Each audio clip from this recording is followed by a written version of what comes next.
A human being can fly with his ambition just like a bird flies with two wings. I think most people are not willing to pay the price for their dreams or the success they want. I think we live today in a society where we're always obsessed with shortcuts. Because, for example, if you go on YouTube and search for success, there are tons of gurus talking about how to become successful in anything, from be it Bitcoin or anything. I think the biggest obstacle in the way of achieving success is the mental limitations that we put on ourselves. Islam is very big on setting goals. Therefore, in my opinion, you cannot achieve even worldly success and enjoy it if you don't have the right mindset, if you call it, Absolutely. concerning the That's the a very afterlife. good point. And you reminded me of something. These successful role models, how do you know they're happy in life? Assalamu alaikum, Sayyid. Thanks for having you here. Sayyidina, let's just jump into the topic. Every one of us wants to become successful in life, whether be it in financial terms or in other terms.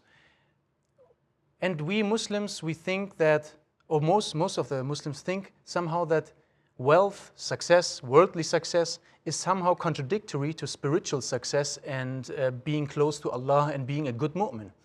Is it true that this contradict each other, or is it possible that you can somehow find a solution where you can combine both? Wa alaikum assalam wa rahmatullah. When we want to define success, we have to first set the goal. What is the goal? Because if I don't know what my goal and purpose is, I won't be able to define success. And I think that's where a lot of Muslims miss the point. There is that assumption that you just mentioned, that if you want to be religious, you want to observe the religion of Islam, don't look at this world. This world is for non-Muslims, it's for people without faith. You just have to be set on the akhirah. Well, where is that assumption coming from? As a Muslim, success means you follow what your Creator instructs you, what God wants us. If God wants me to be successful in this world, financially, socially, then that is success if I pursue that. It's what my Lord wants.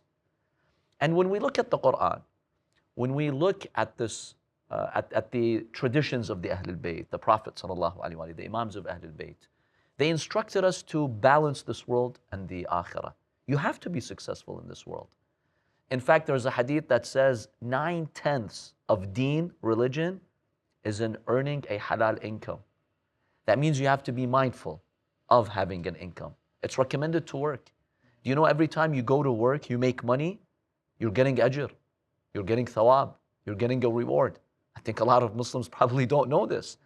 As long as your work is ethical, you're not engaging in shady businesses, right? And haram businesses. And you're spending your money in halal. If you're doing that, that's success. Islam wants us to be the best of the best, to have the best doctors, the best engineers, the best lawyers. So that's how we balance it. Success in this world is part of what we Muslims must achieve.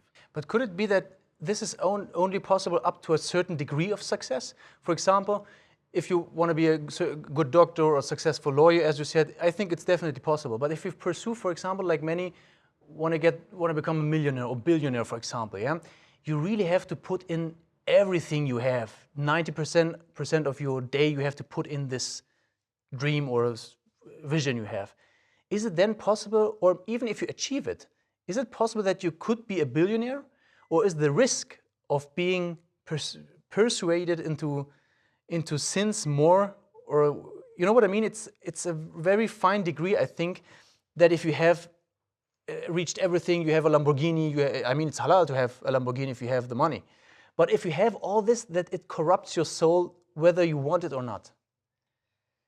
Yes, there is a very fine balance over here. And while we should be successful, we shouldn't be excessive as well. Because at the end of the day, this dunya is only a means. Always see it as a bridge to take you to the next life.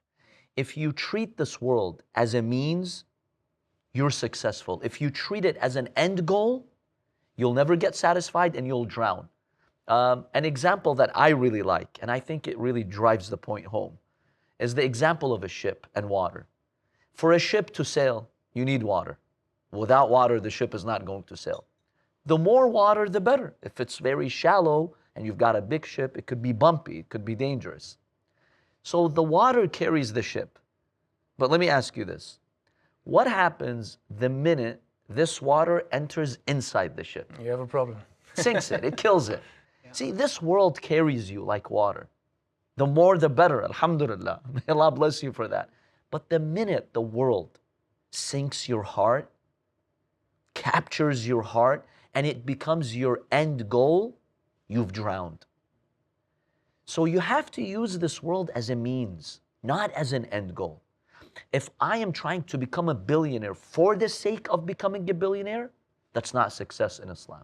You've lost your soul because you're going to become too materialistic. You won't care about the akhirah, the hereafter. You will not even work for the hereafter. And then you will become corrupt. Money corrupts, power corrupts. When does it corrupt? When it becomes an end goal. I want to be powerful for the sake of being powerful. But if you want to be powerful to help the poor, to help the oppressed, why not? That's great. That's the instruction of Amir al-Mu'mineen, Imam Ali alayhi salam, to his sons, Imam Hassan, Imam Hussein, and all of us. So I think you just have to ask yourself, why do I want to be a millionaire? Why do I want to be a billionaire? Why do I want that Lamborghini? If it's just to have it for the sake of it, it's dangerous. Because then you allow your nafs and your soul to crave more and more, and you don't put a limitation, eventually you're going to lose yourself. But if you have a noble goal, that noble goal can save you. So that's kind of how you maintain that balance. I mean, if you look into why the people want these things, it's oftentimes because of recognition. They want to be recognized. They want to somehow maybe show off in front of other people. Look what they have, and you don't have. And I always ask myself, would I really want this thing if I was the only person on the planet? I wouldn't want a Lamborghini. It wouldn't matter. Who cares? Why, if I have a Lamborghini? Showing it off in front of who? Exactly. And I think most of the dreams we have are imported from social media, from Hollywood, from the world around us, which is actually quite materialistic. Yeah, this is, I think this is one of the biggest challenges that human beings face, the issue of recognition, validation, and being popular. Let's face it, let's be honest. It feels good when you're popular, when people are looking at you, you're getting attention. It feels good. There's somewhere in our ego, in our heart, that feels good, and we pursue that. And that's how God tries us in this world. But as someone who wants to achieve true success, this is how I navigate it. Number one, ask yourself, all this recognition, what is it doing for me? Is it making me a better person? Is it bringing me closer to God? Is it preparing me for the hereafter? Yes or no? If the answer is no, then why pursue it? Secondly, I have a golden rule or key that I share sometimes, especially with the youth, when they tell me I'm just stuck, I can't help it. Social media, I want attention, I want comments, I want likes. I tell them the following. You mentioned a nice example. Imagine if you're the only person in the world. I've got another example, maybe a bit more realistic. Imagine if your doctor tells you you only have 2 months to live, God forbid. Inshallah, we have all a long life and health and prosperity. Imagine your doctor says that to you.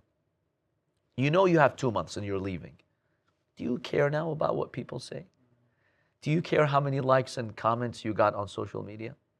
Do you care people say, wow, look at the Lamborghini that he's driving?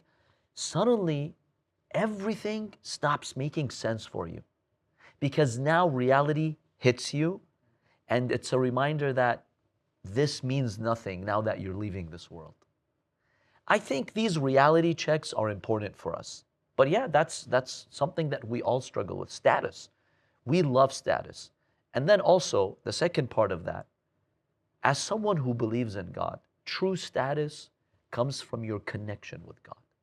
If God, who created the entire universe, is giving me attention, is giving me recognition, if the world of angels, they are giving us recognition, which Allah mentions that in the Holy Quran in a number of verses. Surah Ghafir, verse 7.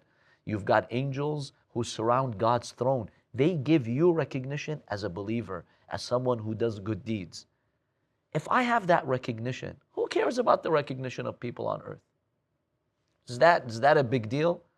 One example that I think also is very relevant here, let's say it's your graduation day, you're graduating.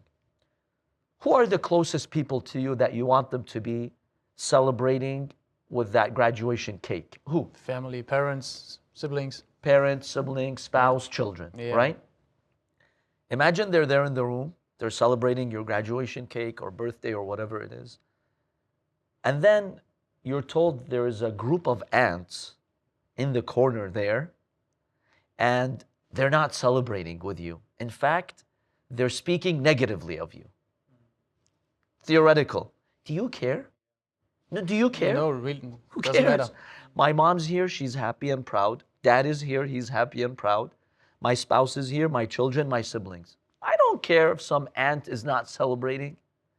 See, as a believer, when you have God's pleasure and satisfaction, the Ahlul Bayt are proud of you. The angels are proud of you. Who cares about the people? It's hard to implement these metaphors in your daily life when you're struggling with the pressure of the trials of your life. I think these metaphors are absolutely spot on, correct and right to explain the situation from above. It's hard when you're in the pressure, if you're broke and you failed in some things you wanted to achieve and life puts pressure on you. I think this is the most important moments where you have to remind yourself of these metaphors to get yourself out of it. Because this is one of those most important things in achieving success, to get yourself up again. Because when you want to achieve something, you definitely will fail, you will struggle, you will have pressure from people who are trying to stop you. I think the most important thing there is to get up again. How would you cope with that? How can someone who is struggling with life, with problems, with failures, get himself up again and try again and pursue his dream? It's very tough. You know, it's easier said than done, as they say. When you're stuck in a problem, in a dilemma, and you want to lift yourself, it's very difficult. We're not saying this is easy. But a few things help. Number one, reminder. Just remind yourself before you're stuck. Remind yourself, I'm in this world for a purpose. There are trials in this world. I can have my connection with God. I can be a good, decent person. If something difficult happens in my life, it's okay. It's not the end of the world. Expect it. See, many times we're stuck when we don't expect difficulties. When you're expecting it, you'll be fine. When you go to the gym, you expect a difficult workout if you want to achieve results, right? If somebody goes to the gym and they think they're going to eat pizza there, and then they're told, lift all these weights, like, oh no, I wasn't prepared for this. But when you go to the gym knowing why you're going there, are you going to lose patience or collapse because you have to do a workout for 2 hours? No. So number one, expect it. Tell yourself, why am I here in this world? It's okay. Life comes with difficulties. That's why I'm here. This is training for me. Secondly, in addition to the reminders, prayer. So many studies have been done, like one famous Harvard study. Prayer has the power to uplift you and give you hope. That specific Harvard study, that was, you know, Harvard, it's one of the top universities in the world. They did a study on students, whether Muslim, Christian, or any faith background. Those students who regularly prayed were more successful in life, and they actually tracked them. So they graduated, now they went into their professional business life. Those students who had a habit of regularly speaking to God, hoping in His mercy, believing in the power of prayer, they were more successful and they were happier in life. The power of prayer, don't underestimate it. I think most people are not willing to pay the price for their dreams or the success they want. Be it in a long term for the akhirah, to going to paradise, they're not oftentimes not willing to pay the price. But also when you put it into materialistic... What price are you referring to? You mean the hard work that hard you need to work. do to get there? Exactly. To cope with this pressure in the gym. Yeah, this is the price you have to pay to get muscular. Yeah. That's why it's hard to stay fit. Yeah, right? Yeah, it's hard. You have to be in a constant state of sweating. Yeah, and I think one thing which also helps is to be passionate about the things you do or you want to perceive. And this is not possible if it's just money. As you said, if you just pursue to be a millionaire or billionaire, it's not enough to wake you up and to overcome this pressure of failing, of struggling. Is there any Islamic term which talks about your passion in doing something, your work or whatever it be? There's a beautiful hadith from Imam Ali alayhi salam in which he says, a human being can fly with his ambition just like a bird flies with two wings. Basically, the Imam is saying, metaphorically, you can fly, but you need ambition, you need passion. Passion gives you fuel. If I don't have the motivation or the passion, I can't keep dragging myself. Okay, maybe 1 day, 2 days, 3 days, I can drag myself. But eventually, you need that passion. So it's very important to create passion in order for you to be successful. Without that passion, honestly, it's very difficult to achieve success. And so with ambition, Imam Ali is teaching us, look, be ambitious. Of course, not for selfish reasons, for noble reasons, but be ambitious. Know that God has given you a great potential. Remove that limitation, realize that you can do it, you can achieve it, and you can. I think the biggest obstacle in the way of achieving success is the mental limitations that we put on ourselves. When you don't believe in your capacity, when you don't believe that God has the power to lift you, you get stuck. But once you remove that mental limitation, you'll achieve success. Have you heard of the famous British runner, Roger Bannister? No. In 1953 or 54, he broke a world record. He was able to run a mile in less than 4 seconds. So 3 minutes and like 50... 4 minutes. Yeah, in 4 minutes. Yeah, 4 minutes. Yeah. Mm-hmm. Did I say seconds? Seconds, yeah. He was able to run a mile in less than 4 minutes. So 3 minutes and 53 seconds.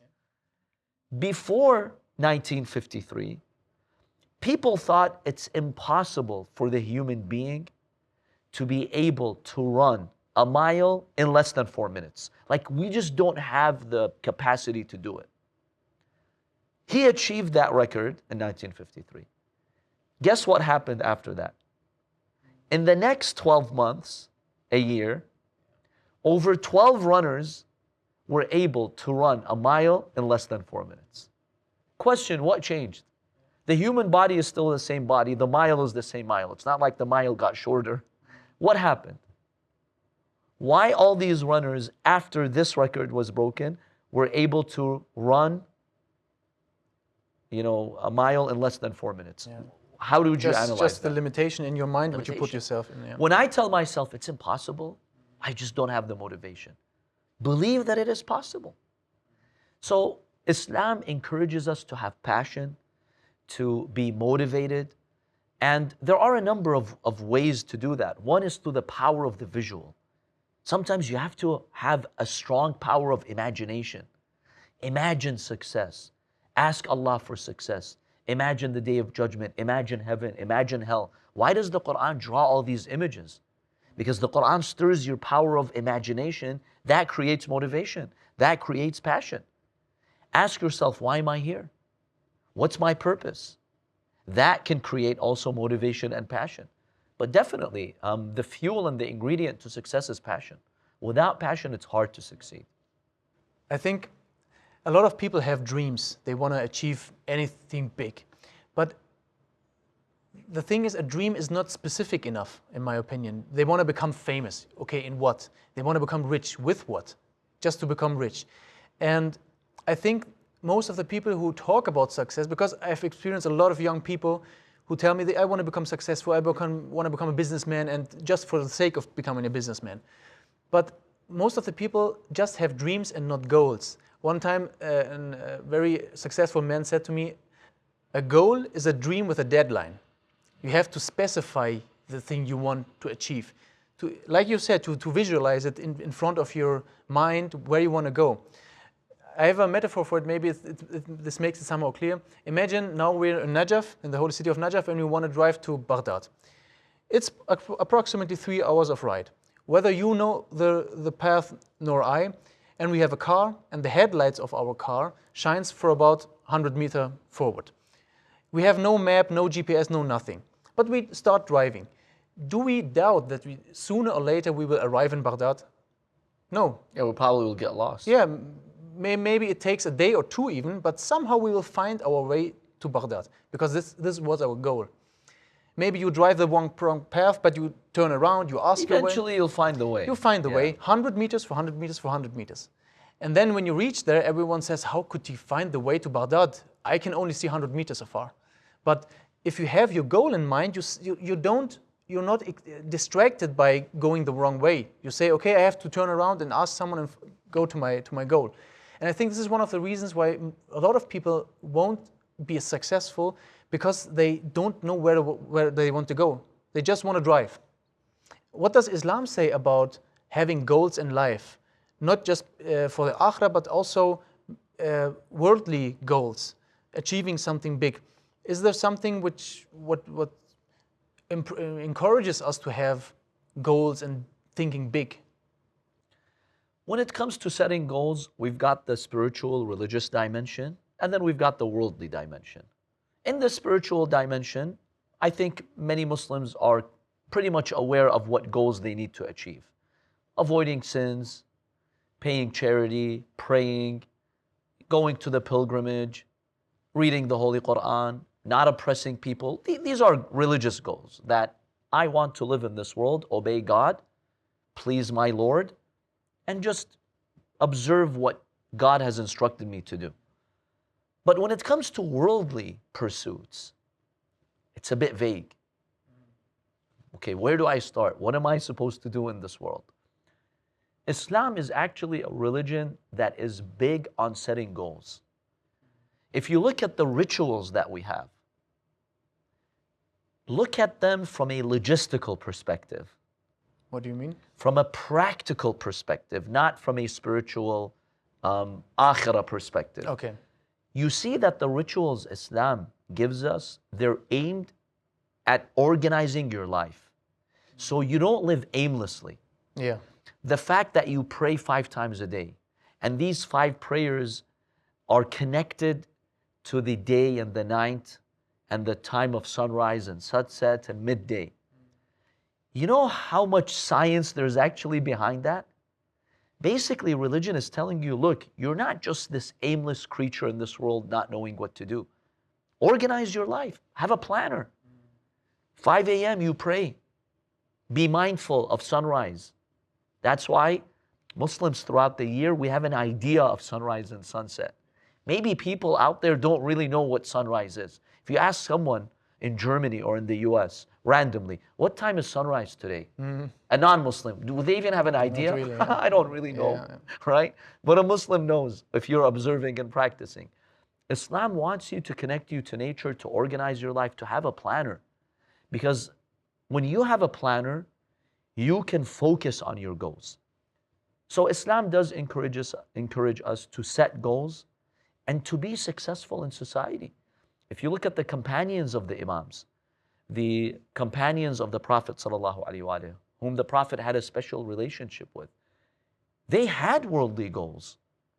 They either had businesses, they worked, they had a profession, and the Imams would actually encourage them to work. Find if there is a need in society, do something that's productive, do something that's helpful. Islam is very big on work. If you look at the hadith on farming, because that's something that helps human beings, bringing food to people. Mohammad Baqir ﷺ was seen farming under the hot sunlight himself, and he was sweating. Someone ignorant, he told him, what are you doing? Aren't you ashamed that you're working for dunya? He thought an imam is only praying and fasting. Aren't you ashamed? The imam said, no. He's like, if you die in this state, aren't you ashamed? He says, if I die in this state, I'm dying in the way of God because I'm working. I have a plan. I want to support my family. I don't want to be a liability on others and have others spend on me. Islam is very big on setting goals. So find a profession that is halal, that is ethical, and that really helps humanity. Doesn't take advantage. There are some areas that really exploit people and take advantage of people. Stay away from that. But you definitely need to set goals. Once you have a goal, you can achieve it. Believe that you can achieve it. Yeah. I think one important thing in this whole topic of success is having people you want to emulate. People Role models. Role models who are successful, and you take them as a role model. And I think this is very dangerous because, for example, if you go on YouTube and search for success, there are tons of gurus talking about how to become successful in anything, from be it Bitcoin or anything. And what is important if you want to get success? For example, if you want to become a good football player, you obviously have to have some role model in the world of football who you can learn from, for example. What is important if you would take such a role model in a business? How would you choose between a good or a bad role model? How would you differentiate between them? See, we human beings, we interact with role models. Because if I want to have a roadmap on how to go forward, it really helps me if I see an example in front of me. So if I see a role model, this is how he did it, that helps me a lot in achieving my goals. And so it's natural for us to look for role models. What guidelines should we keep in mind when searching for role models? Number one, people who have achieved success, they did work hard. I think we live today in a society where we're always obsessed with shortcuts, right? Have you seen those ads, want to become a millionaire in, I don't know, just a month? come in this group. Come in this, or life doesn't work like that. That's superficial, that's fake. People who are successful, the big names out there, look, they worked hard. Working hard is part of it. You can't achieve good results the easy way. You definitely need to work hard. So if I have a role model who's worked hard, let that inspire me not to be lazy. I think a lot of us in this generation, we have this element of laziness. I don't know if it's the technology, the social media, whatever it is. Really, we become lazy. Look at the older generation, they worked hard. These days, we don't really work hard anymore like they used to.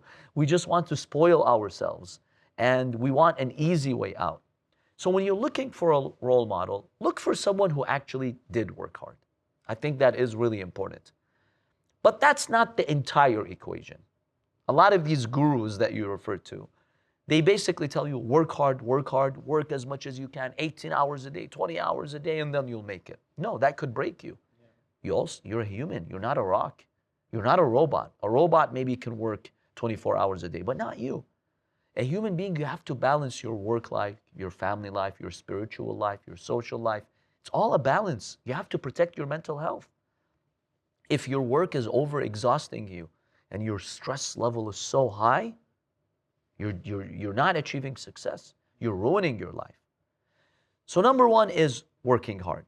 That's not something that we can honestly eliminate. Secondly, when you're looking at role models and you're looking at successful people, try to figure out how they achieve success.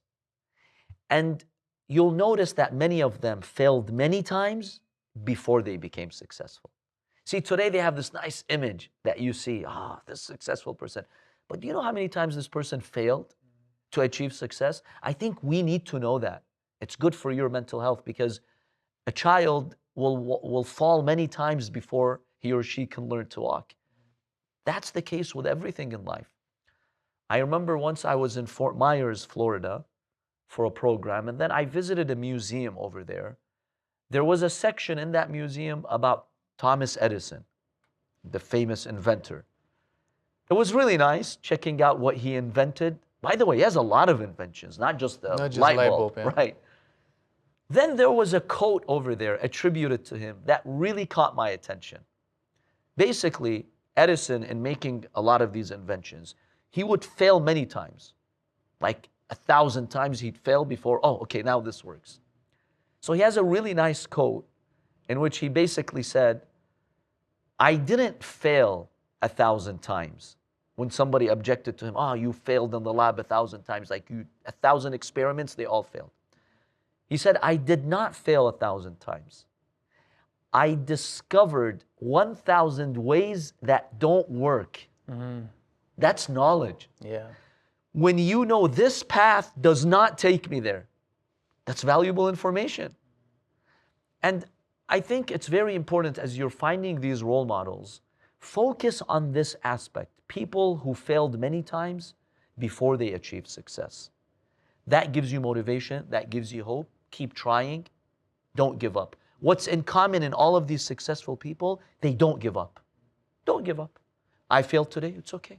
You're learning from your failure. Failure is not the end of the world. Don't listen to family and friends on social media who tell you, oh, you're a failure, you failed this exam, you failed the interview. Okay, it's not the end of the world.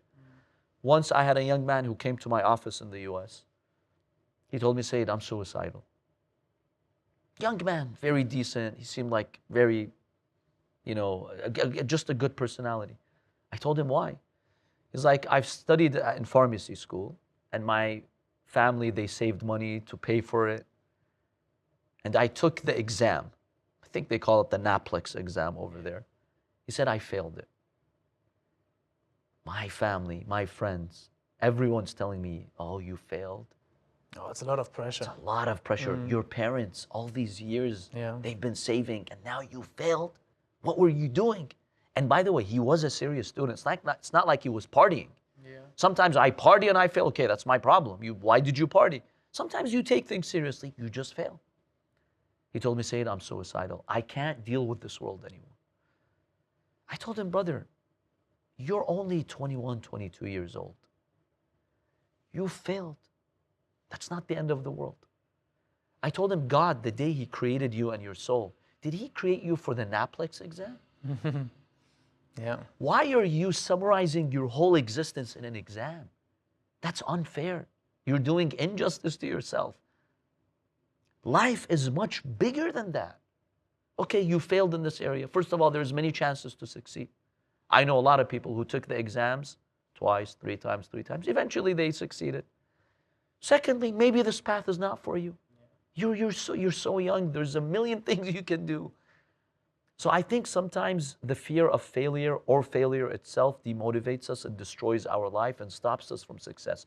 Look at role models who actually failed, yet they succeeded. I think the danger in role models are that people get a role model who maybe has these qualities, who failed and who is a good mentor in this field, but they start to adopt other qualities of this mentor or this role model which are not right. From putting the same clothes on, from the way they talk, the slang, the cursing, everything, their worldview on religion, for example, because they think if I want to get successful, I have to also think about religion like him. And I think people have to learn to differentiate, to separate the good qualities, which I just need to take, and the qualities which bring me away from God or even from the success. Absolutely. I think that's a very important distinction. When you are looking at these role models, only examine them in that area of success and learn from it.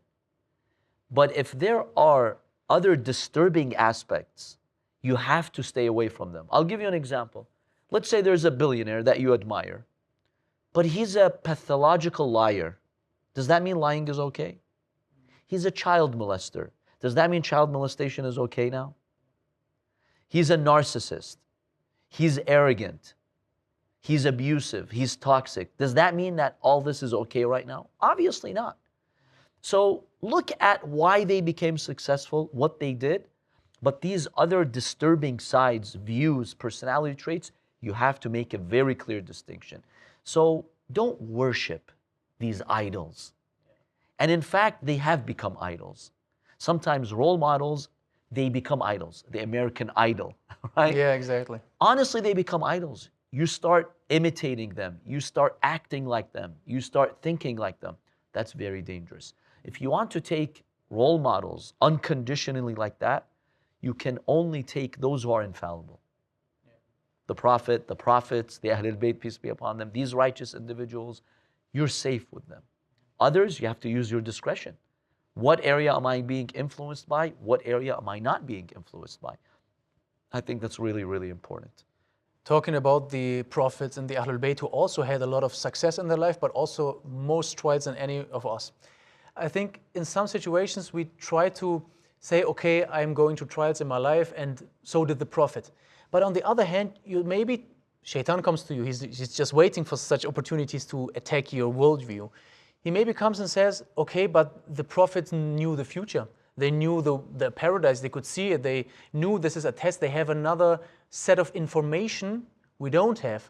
And it's for them easier. This uncertainty is killing a lot of people, I think. Because you have your goal, you have everything set, you go and fail and start and fail and start and fail. But you tell yourself, how long? So do I have to do this till the rest of my life? Will I be successful one day? And Shaitan maybe comes to me and says, the prophets, yeah, sure, they suffered, but they knew at the end of the day I will be successful. They know the outcome. They knew the outcome. Is there any hadith or anything which tries to help you in these moments of confusion? Because this reminds me of a hadith actually, where I think Imam Baqir alayhi salam states that the sabr of our Shia is in a kind more profound than us. Because we have knowledge. Exactly, and they don't of what is to come, yet they don't. Yeah. Yes. Obviously, when you clearly see the outcome, it doesn't eliminate the pain, it reduces it. It doesn't, even the prophets and imams, even though they knew they will be successful, God is pleased with them, they'll go to heaven, they still experience pain. If right now I tell you, I'll give you $1 million, so the outcome is guaranteed. But you'll go through this surgery without painkiller, and they'll cut your organ. Yeah. Are you going to sit there and not feel pain? Or will you feel pain? Of course you'll feel pain. I'm like, wait a minute, why are you feeling pain? There's $1 million. Like, so? The fact that I know I'm going to go to heaven doesn't mean I don't have pain. At the end of the day, you experience pain. So the prophets, the imams, they still had their very difficult trials in life, even though they knew the outcome. But taking that responsibility is very, very difficult. And the quality of their sincerity is also what made them qualified to begin with. But let's come to us now. I don't know if I'm going to ever be successful or not. That state of uncertainty can kill me. How do I navigate that? How do I stay strong and motivated? Number one, whenever you're dealing with God, there's no failure. If I'm being sincere, I'm being a good person, I'm not being toxic and harassing people around me and bothering people. I'm being mindful of my faith. I'm trying to work hard. I'm trying to earn a halal living. I'm already successful. Even if you never become that billionaire, doesn't matter. You've fulfilled your purpose in this world. I think that's very important for you to know. Definitely. There's a guarantee, there's certainty. Yeah. So I'm not dealing with a doubtful situation. Be certain, if you follow the path of God to the best of your ability, you've achieved success. It does not matter whether you become that famous person or not. And hence, the Quran and the Hadith talk about people who looked very humble. Maytham al-Tamar, who's buried here in Najaf, and people visit him. Who was Maytham? He was a slave. In that society, a slave had no value. Imam Ali alayhi salam takes care of him. He empowers him because he saw his sincerity and potential. Maytham never became a king. He never became a ruler. He never became a millionaire. If you look at it materialistically, he was an absolute failure. Yeah. But he's one of our heroes. Yeah. Until the last moment, he defended Imam Ali alayhi salam when he was crucified on the tree by Ibn Ziyad, the evil dictator of the time. See, to us believers, he's successful. What's his success? Did he leave a big business behind? No. What was his success? He's more successful than a millionaire who has no akhlaq, no manners, no ethical standards, no faith. So I think the first step is really helpful in reminding us that when you work with God, it's guaranteed success. Don't worry about the future and what's going to happen. Worry about your day today. Today my obligation is to work. It's to pray. Take care of your family, take care of your family. What's going to happen in 10 years? That's not your business. You don't own the future. Leave the future with Allah. Imam Hassan alayhi salam beautifully states, don't carry the burden of tomorrow today. Live your day and fulfill your day and enjoy your day. Don't keep worrying about the future. Many people have anxiety and depression. It's because they're obsessed with the future. What's going to happen to the future? My family, my children, my daughter, my son, my business, my job. What if I get fired? Look, Allah is the Razzaq, sustainer, or your company. Who's the Razzaq? You get fired? Okay, you get fired. Millions of people get fired. What, are they dying on the street? I think, absolutely. I think the reason why those worldly problems are crushing us so much is because we give them a lot of worth. There is, I think, a hadith from Rasulullah sallallahu alaihi wasallam to Abu Dhar al-Ghifari, where he says, a mu'min, if he loses something from the world, he's not worried, and if he gains something from the world, he's not too happy. Too happy. Like if you give an adult a lollipop, or if you take it away from him, he doesn't care about lollipop. You'll enjoy it. Maybe some people like the lollipop or ice cream, but it's not the end of the world. It's not your priority. Another example we can share is, let's say you're taking a flight. You're going from here to Germany. You're on the plane, and you're excited to go back. You want to see your parents. And then they bring chips on the airplane, okay? First of all, are you going to fight with the passengers over a bag of chips when you haven't seen your mother in years and you want to go and see her? Secondly, you didn't get the chips. Are you miserable that day? Are you? No, not really. Who cares? Yeah. Okay, if you give me the Doritos, okay, I'll enjoy it. If I don't get the chips, I don't care. Who cares? I have a goal. I want to go back. I want to see my mom. I haven't seen her in years. I'm eagerly waiting. That's my goal. Who cares if I get a bag of chips or not? See, in this world, we worry too much about these secondary things, petty things. This job and that position. Doesn't matter.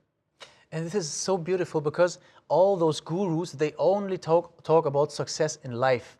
They completely negate everything in the afterlife, which is our actual life we will live. And everything spiritual. Everything, from God to the afterlife, everything. And it's an interesting, in the world of those famous and the successful, oftentimes the name of Arnold Schwarzenegger is mentioned. And there's an interview I will never forget from him. He's talking with some guests, and he's asked about death. What do you think about death? And I think Arnold Schwarzenegger, he was a famous Hollywood actor. He was governor of California. Yeah, governor. He had achieved anything you want to achieve as in a worldly view. And he was asked, what do you think about death? And he said, I hate death. I cannot stand the idea of death. I don't know what comes after it, but I can. If it was for people like me, we would live forever. We would be happy, but I don't know. Maybe there is a world after, and God will smack us every time. Because it's interesting that although he has everything in this world achieved, somehow he's empty. And when he sees that he's nearing the end of his life, he dreads it. Yeah, they see they have nothing. And therefore, in my opinion, you cannot achieve even worldly success and enjoy it if you don't have the right mindset, if you call it, absolutely, concerning the That's the a very afterlife. good point. And you reminded me of something. These successful role models, how do you know they're happy in life? You're just looking at the outside appearance. The person's popular and a millionaire and driving that car. Do you know whether this person has contentment or not? Does this person have peace of mind or not? Does this person sleep at night comfortable? Maybe you, who doesn't have that wealth, but you have a goal in life and you're content with you and your family, you're happier than that person. I think that's also very important to consider when talking about success. Success doesn't just mean having money and fame and reputation. Somebody can have all of those, but if they're empty, as you mentioned, if they're empty from the inside, I don't call that success. If I have billions of dollars, but I'm depressed, I'm not enjoying my life, who cares? Though that money didn't help me. Didn't help me. Yeah. And that reminds me of the famous French singer Diams, if you've heard of her. In the 2000s, she was very popular. I saw an interview that was done with her. In 2006, I think her album was one on the top charts. So she had money, she had fame. but she felt empty. So she got really depressed, and she kind of stopped the music, that she was producing and the concerts. She had a Muslim friend. One day, at the peak of her depression, she says this in her interview, it's available on YouTube. She goes and visits her friend in her apartment. Her Muslim friend, it's the time for Salah, she prays. For the first time in her life, this French singer, she sees someone actually like praying, doing sujood. It caught her attention. She asked her friend, what did you just do? She said, I'm praying to my Lord. I'm speaking to God and I'm showing my respect. She's like, wow, can I do that too? Or I'm not a Muslim. Am I allowed to pray? It's like, yeah, any human being can prostrate to God. She says, I prostrated on the earth for the first time in my life. The peace I found, none of those concerts, those millions, that fame, none of that gave me that peace. And then later she read the Quran, she took her Shahada and she became Muslim. The French interviewer, he asked her a stinging question. Yeah, like always. Like always. He tells her, Diams, before you became Muslim, she's, by the way, in full hijab. Really? In this interview. Okay. He told her, the interview's in French, but I was reading the subtitles. Yeah. He told her, before you became Muslim, you were popular. People would talk about you. Maybe you were even a role model to some of the youth. Now, you know what the French media is saying about you? You're crazy. You're extreme. You've become Muslim. You're putting the hijab. You're now extreme. So people are talking negatively about you. What do you say? She says, I don't care. Now I have God. Now I have found my relationship with God. I'm happy and I'm content. Yeah. Honestly, that's success. Having money by itself is not success. Having fame and reputation is not success. Having that contentment and that spiritual happiness, I call that success. Do you believe in the concept that every person, except from their duties which Allah gives us to be a mu'min and etc., that every person has some kind of a mission? Allah gives them a kind of risala, that some people have the risala to become a famous politician, for example, or entrepreneur, or a nurse at the child school, for example. Do you believe, or is there any hint in the Islamic scripture that tells us that every person has some kind of risala which he has to pursue and achieve somehow? My understanding of Islamic literature is that, first of all, God has a plan for everyone. When God decided to create someone, it was based on wisdom. And God has a plan for every person in this world. And God has given you a role to fulfill in life. He's given you the tools that you need to achieve that. That is not something that we dispute. However, does it mean that we human beings, we know exactly what our risala is, our message and path, and be obsessed with it and following it blindly, and follow it blindly? I think this becomes very dangerous. I've seen some people who go in a path all the way, even if it's doing some damage sometimes. And you tell him, why? Listen to advice. Can you reconsider? No. My mission in this world is to do this. Who told you your mission is to do that? Did Jibreel descend on you? Okay, the angel descends on the prophet. He tells him exactly what to do. That's not how it works with us. Okay, God doesn't communicate with me directly unless the person is hallucinating or the person is deceptive. There are deceptive people who say, yeah, God told me to do this. How did God tell you to do this? I think sometimes we overdo it over here. Yes, you have a mission in life to follow the Quran, follow the teachings of Ahlul Bayt, be a good father, be a good husband, be a good son, be a good daughter. Avoid sins. Honestly, that's your mission. Beyond that, if you want to say, this is my mission in this world, to go into, I think you're burdening yourself and you're attributing something to God that's honestly not there. So I have mixed feelings about that part, where this is my mission and I need to continue. Yes, sometimes you know there is a need. Let's say you live in a community, there's so many poor people. You can say, okay, it's my mission to help the poor people. That's fine. That's okay. Because the Quran, Islam tells you if there are poor people in your community, take care of them. So you can say, now I have a passion to take care of the poor. Be successful in that. May God bless you. But I think sometimes people just take it a bit too far. A while ago, I was at the shrine of Abul Fadl Abbas alayhi salam, and I had a moment which hit me really hard. I was just thinking about these things. What is my purpose in life? And I was praying to God to help me with my goals. And one second, I was thinking, what if God has another plan for me?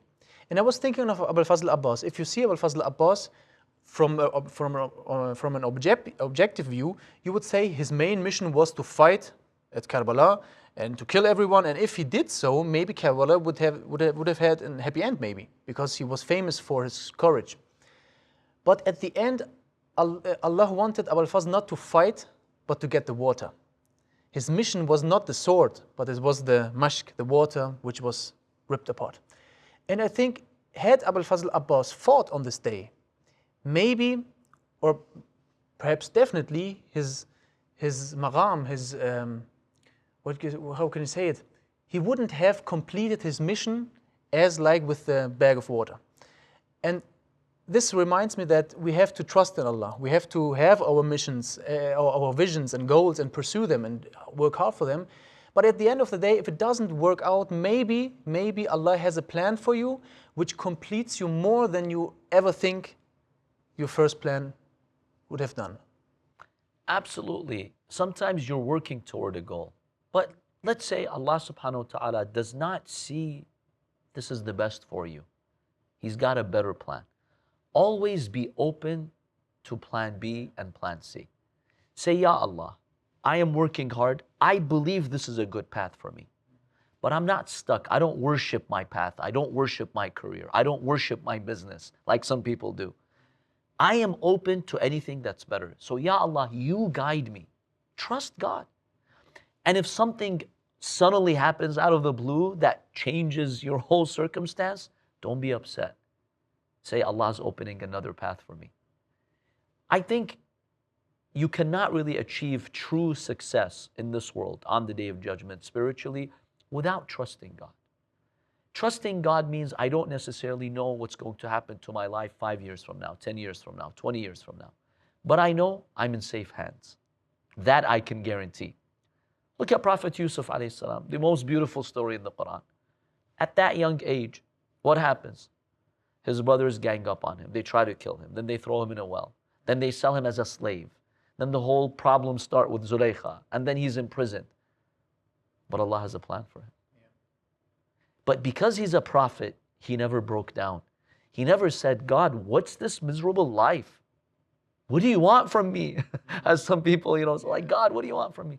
Allah's preparing you. Then he became the big minister and Allah reunited him with his family. See, Allah has a plan. Trust him. Let me ask you this question. Who do you think is one of the best movie producers of all time? Like Hollywood movie producers or any other, Bollywood, Hollywood. Give me a name. Steven Spielberg. Spielberg. By critics, critics, by all standards, he's considered one of the best. If at the height of his career, they tell you he's produced a new movie, you don't know what the movie is about, you've not seen it. Already, what can you say about the movie? That it's good. It's good. Yeah, definitely. But how do you know? Do you have ilm al-ghayb? Do you have knowledge of the unseen? How do you know confidently it's going to be good? How? Because of its good reputation. So you trust him as a producer. Yeah. So I don't need to see the scenes of the movie to know it's a good movie. Because you've got the element of trust. Trust Allah. Know that you're dealing with God. Your life is a movie, by the way. Okay? Yeah. Instead of 120 minutes, it's 70 years, 80 years. It's a movie. And sometimes we are stressing over the next scene. What's going to happen? You don't need to know the next scene. And always the happy end is right after the lowest point of the film. Of the film, right? Usually you've noticed that. Yeah, There's as a a, filmmaker, you know, climax that comes after the lowest part. Exactly. And so, and that's what happened with Prophet Yusuf alayhi salam. Look at his lowest time was actually when these women accused him. And you end up in jail and you've done nothing. At least with his brothers, there was no accusation. He just ganged up on him and they, threw him in a well. But now, these people are accusing you and you're in prison for 7 years. That was the lowest. But then see what Allah subhanahu wa ta'ala did to him. Just trust God. Trust Him. He says, I'll take care of you. Submit to me. Worship me. Be good. Fulfill your obligations. Don't harm people around you. I'll take care of you. But how can you, a lot of people, when they are stuck in a problem or this failures reappear and again, and they believe in Allah, they somehow blame Allah and said, you don't allow me to get successful. You are not allowing me to grow. And they blame it on Allah and says, you don't want it, you are making me fail again and again. And this is very tricky because somehow maybe he's right. Maybe Allah is preventing you from getting your thing you want, but you don't see the full picture. But how can you prevent yourself from talking badly about Allah and accusing Him and being angry on Him? Again, it goes back to trust. The element of trust over there. If I'm really trying to be successful, I'm working hard, I'm doing things properly, I'm just not getting there time after time after time. Know that Allah's protecting you from something. Trust that. Sometimes God does protect us because He sees what we don't see. When Allah wants to give you success and bless you, Allah sees millions of factors. And then He determines this is good for you. I can't. I don't have the capacity to look at billions of factors out there. So if Allah is closing doors on me, He's putting obstacles, know that He's training you for something better. He's protecting you from something. It needs trust. But now I have a tricky question, Sayyid. It's definitely right, but now I have a dilemma. On the one hand, it's been taught you have to fight and stand up again and again and again and be strong and never give up. On the other hand, it's right, maybe Allah is preventing you from something you don't know right now, and maybe 10 years down the line it hurts you. Where can I distinguish whether I should stop and pursue another path or stand up again one more time? This is somehow a religious dilemma, a mindset dilemma. It's difficult, I think. It's very tough to draw that line and make that determination. Should I keep trying or just find another path? Because sometimes you look at the life of successful people and they tried many times. Maybe if they hadn't tried that last time, they wouldn't be where they are. Like Edison, for example. Exactly. Or Dyson, the vacuum company. Yeah. Interesting. I think I've read somewhere that he said, he was working on the prototype, the vacuum that works perfectly. Yeah. I think he's like, this is the 5,220th prototype. Imagine he stopped at 2,000. Yeah. He wouldn't be the famous billionaire Dyson that he became. So where do you draw the line? My understanding is that you just have to be reasonable and consult people whom you trust. If you keep trying endlessly, maybe you're just wasting your time and energy. Maybe God doesn't want you in this path because there's a better path for you. He's protecting you. So I think it's very important to approach this rationally, not in a superstitious way. Ask rational people. Tell them, look, I'm in pharmacy school. I took the exam once, I failed. What should I do? They'll tell you, take it again. It's okay. People fail first time always. I took it again and I failed. Rational people that you trust their judgment, they have wisdom. What would they tell you over here? They tell you, take it a third time. It's okay. Do you still have the passion? Yeah, I still want this. I still want to pursue it. Let's say you reach the fifth time. After the fifth time, you hear the rational people, not emotional people. Rational people tell you, you know what? Do you really have the passion? Not really. Maybe you should find something else that works with you. It's never too late. And this is called meshwara. Mashwara is very important in Islam. I think many times we want to come up with these decisions on our own. You need people who are experienced in life to give you expert advice. Go to community members that you trust to have wisdom, counselors who you trust they have wisdom, right? Ask them. Tell them, I've tried this many times. What do you think in this field? Is that good or not? Talk to a pharmacist, talk to a doctor. Tell them, I've tried 5 times with medical school and it didn't work out for me. What do you recommend? I think if you consult enough wise people who are experts in their field, eventually you'll come to a conclusion, okay, it's enough, let me move on. Or you know what, I need to try more. That's how I would navigate it. Mashwara, just ask, consult people. Of course, I also have another way of approaching it with it, which is through spirituality and dua.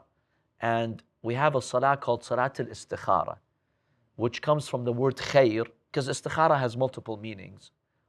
But it means to ask goodness from Allah subhanahu wa ta'ala. Basically, there's a hadith from Imam Ali alayhi salam. It says, if you're stuck and you don't know where to go, like you've done your research and you're still stuck, pray 2 rak'ahs with this intention. Oh Allah, I ask you for goodness. Once you're done with the 2 rak'ahs, say 100 times, Astaghfirullah. Oh Allah, give me goodness, give me goodness. The Imam says, after the 100 times, see what's in your heart. If your heart is pushing you, yes, take that as a sign from Allah. Continue. If your heart says no, stay away from it. Yeah. So we also have some spiritual recommendations on how to break the stalemate, how to break this, situation of feeling stuck. But I would honestly just approach it rationally. Ask wise people, get advice. Definitely. I think one thing which always comes concerning success is that when you pursue something, you always have people who block you, and this could also be your near ones. A lot of young people who want, for example, achieve something.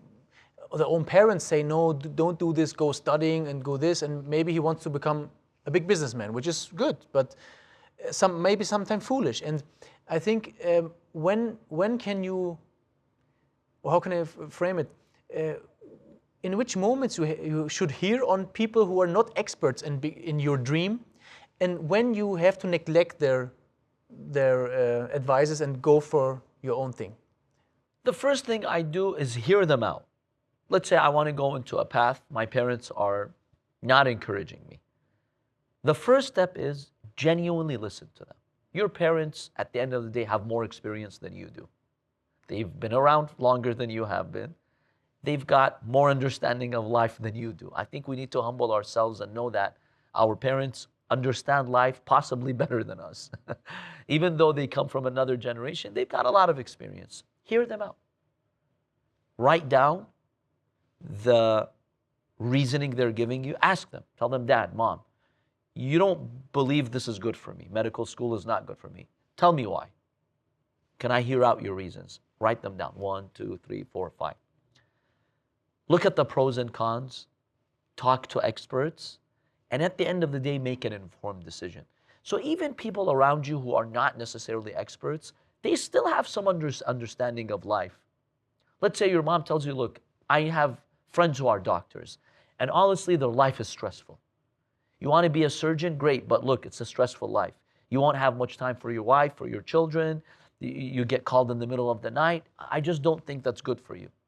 Hear her out. She's got a valid point. Ask yourself, do I want to be in that position or not? If you have this passion and you really want to follow that, fine. But just know what to expect.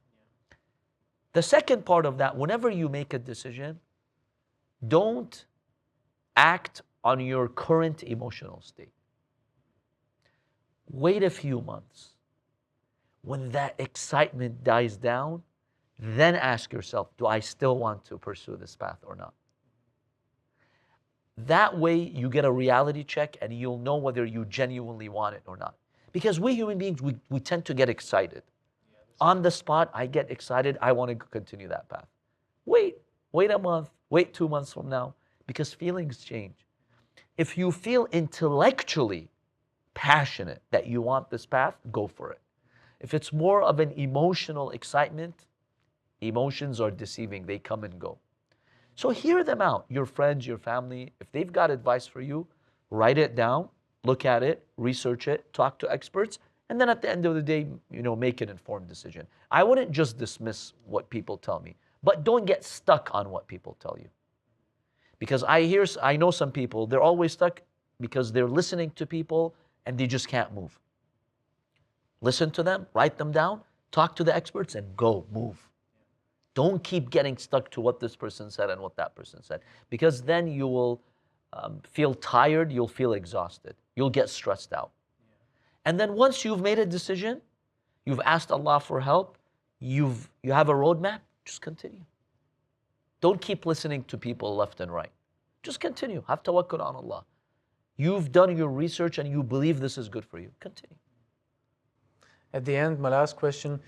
A lot of our viewers are very young, maybe before 20, and they're about to start their lives. And they have also big dreams. And what would you say for their success should be their first step in moving towards the direction, towards their goal? What would you say to them should be the first step or mindset or thing they have to change and start moving? The first thing I honestly would say to them, strengthen your relationship with God. You're here in this world because God created you. Don't let society ever take away that faith from you. That is the most valuable thing you have in your life. I know that's not something you hear in school or college or on YouTube or on social media, but that's the reality. Strengthen your relationship with God. Get comfortable speaking to God. Make it a regular habit. God, today this happened, that happened, help me. What should I do? Inspire me, guide me. Reflect on the beautiful creation of God. God, we love art in this generation, right? God, what a work of art you've done in this universe. Look at the night sky, the mountains. God, your work is beautiful. I see nothing but beauty around me. Honestly, look at the world, how a cell works, how an atom, how a crystal is. It's all beautiful. It's very beautiful. Appreciate the beauty of your Creator. That is the first thing I would recommend to this younger generation. Once you have a solid relationship with God, you'll be protected. You won't go left and right. You'll be grounded, you'll have vision. And this will significantly help you in your life. Secondly, don't get stuck on materialism. Money is good, we all need money, but it does not guarantee happiness. Find genuine relationships in society. Your parents. Today, which college or school tells you and reminds you, be good to your parents, serve your parents more, be there for them. Have a nice discussion with your dad, with your mom. Go out for a walk. Go canoeing, kayaking with your dad, with your mom. Quality relationships give you success. They give you hope and they protect your mental health. Having good friends in society, really good friends, who don't distract you, who don't encourage you to waste time, who always remind you to take life seriously. Invest in these relationships. These are big investments. Investment is not just stocks or Bitcoin. Real investment is relationships. After God, relationships with those people around you. Focus on that. This is what I would say to this younger generation. That's beautiful. After that, pursue whatever you want to pursue. That's beautiful, Said, because I like this podcast so much because we talked about things which aren't mentioned in the typical success guru world outside of YouTube. They always talk the same stuff, hustle culture, work, and not sleep. But if you put in the factor of God and trust in Allah and that He has a plan for you and all this, it makes it so much easier for you, so much more from your heart. And even if you're failing, all this which the gurus tell, standing up again, even this is easier when you trust in God because you know He has a plan for you. And I thank you very much for your time, Said. It was a pleasure, like always. Thank you. It was my pleasure. Thank you very much. And inshallah, in the future, we will have a lot of such beautiful discussions. Inshallah. We look forward to Thank that. you very much, Said. May Allah bless. Assalamu alaikum. Alaykum as-salam.